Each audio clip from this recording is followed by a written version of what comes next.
Good morning, Sagittarius. Welcome to your second half of November reading. God, is that right? It's the second half of November.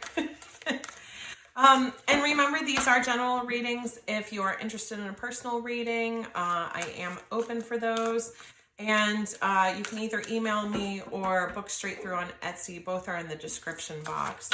But let's see what you've got going on for the first half of November. Judgment is the first card out. Two of Wands. Ooh, you've made a choice, Sagittarius. Knight of Swords.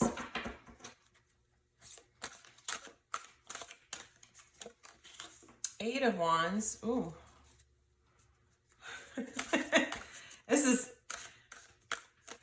It's a lot of energy. Okay, Nine of Swords.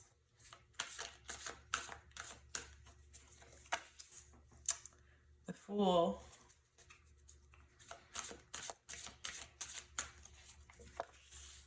Two of Swords.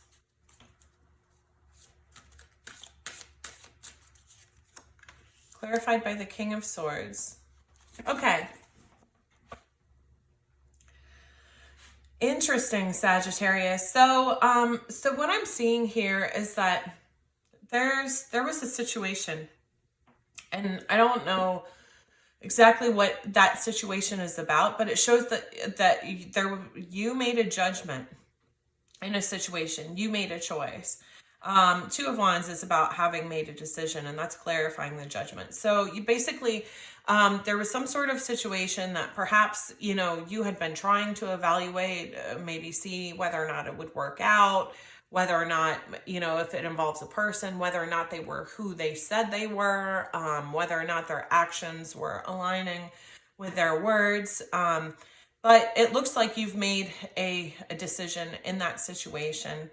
And then we've got the Knight of Swords, which is about hasty action. You may have made this decision, even though you may have been thinking about this for like an extended period and looking at it. It looks like when you finally made the decision, you did that quickly. Quickly and maybe harshly. Not that Sagittarians have a temper at all, right? You guys don't have that.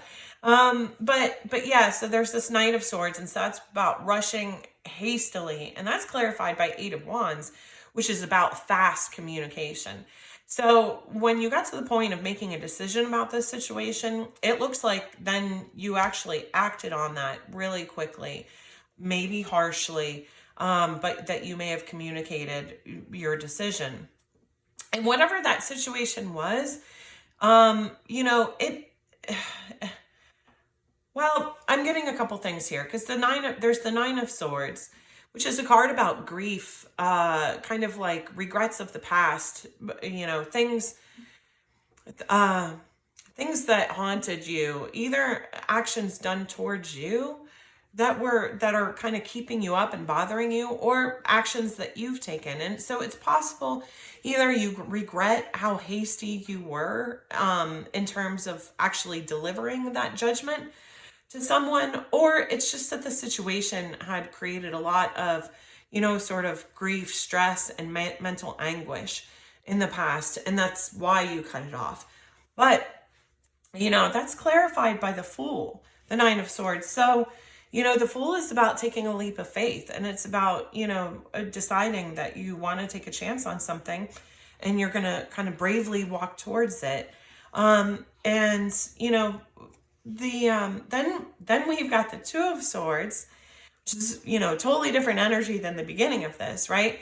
It's kind of like there was a bunch of action, at some point on the situation. And then now, like, there's a more stuck in your head energy. But again, there's movement because there's the Fool. But this Two of Swords, which is kind of like a energy of being at a crossroads, like indecision about which path to take. Then that's clarified by the King of Swords, which is the energy of the King of Swords is someone who, you know, they back up their words with actions. They're not the most emotional, you know, king. Can tend to keep their feelings close to their chest, but if they say they're going to do something, they do it. They communicate and they back up their words with actions.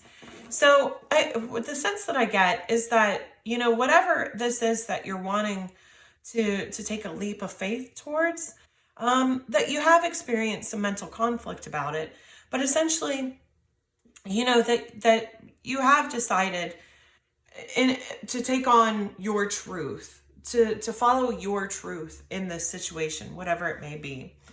You know, that, and so you're trying to like embrace this energy of being, you know, like calm, steady, stable, to communicate and move towards something that you do want.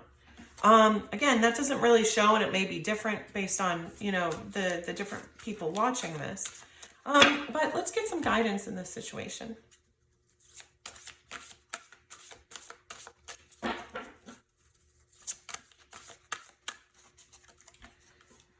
Gratitude is the life force of peace. What are you thankful for?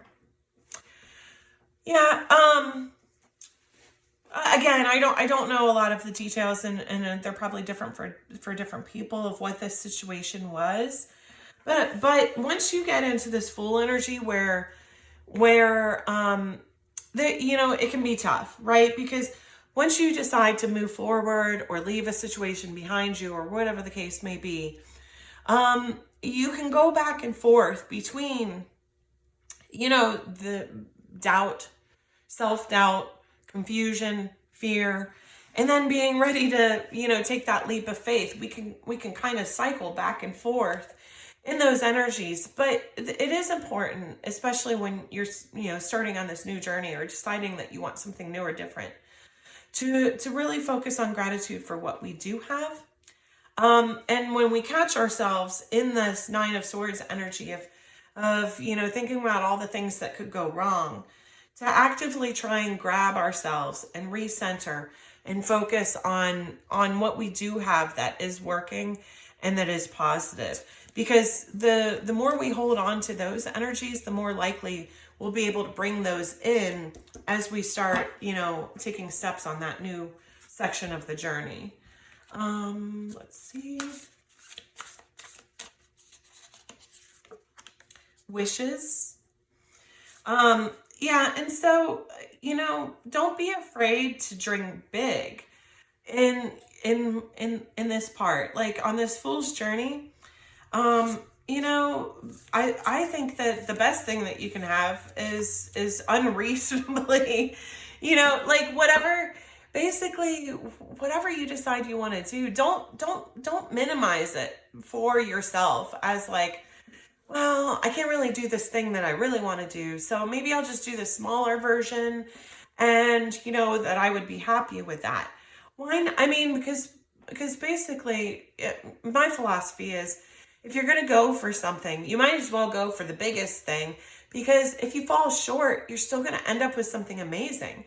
But if you have these small dreams and you fall short, you're gonna, you know what I mean? Like, you're only going to achieve the maximum amount that you're going to achieve is the maximum vision in your mind of what you can achieve. So you might as well like believe that in your big dreams, essentially believe in your big dreams and start working towards them. And if people tell you you're being foolish or nonsensical or whatever, you know, they're not paying your bills and they're not living your life, right? All that matters is what you think and what brings you joy. What brings you joy and gratitude and peace. Okay. Let's get one of these.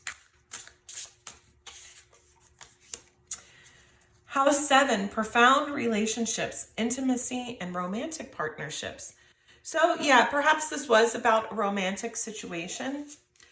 And again, you know, I'm kind of seeing trends in, well, I've only done Aries prior to this, but Aries reading, you know, basically they had gone through and because of a situation or relationship, figured out what they didn't want. And now they're in a space of figuring out what they do want. It could be a similar energy here for you guys, Sagittarius, because, you know, with this Fool energy and then Two of Swords and King of Swords, you know, a lot of times in terms of exploring relationships, we do discover things that we don't want from past relationships. And but a lot of times we're still figuring out what we actually do want.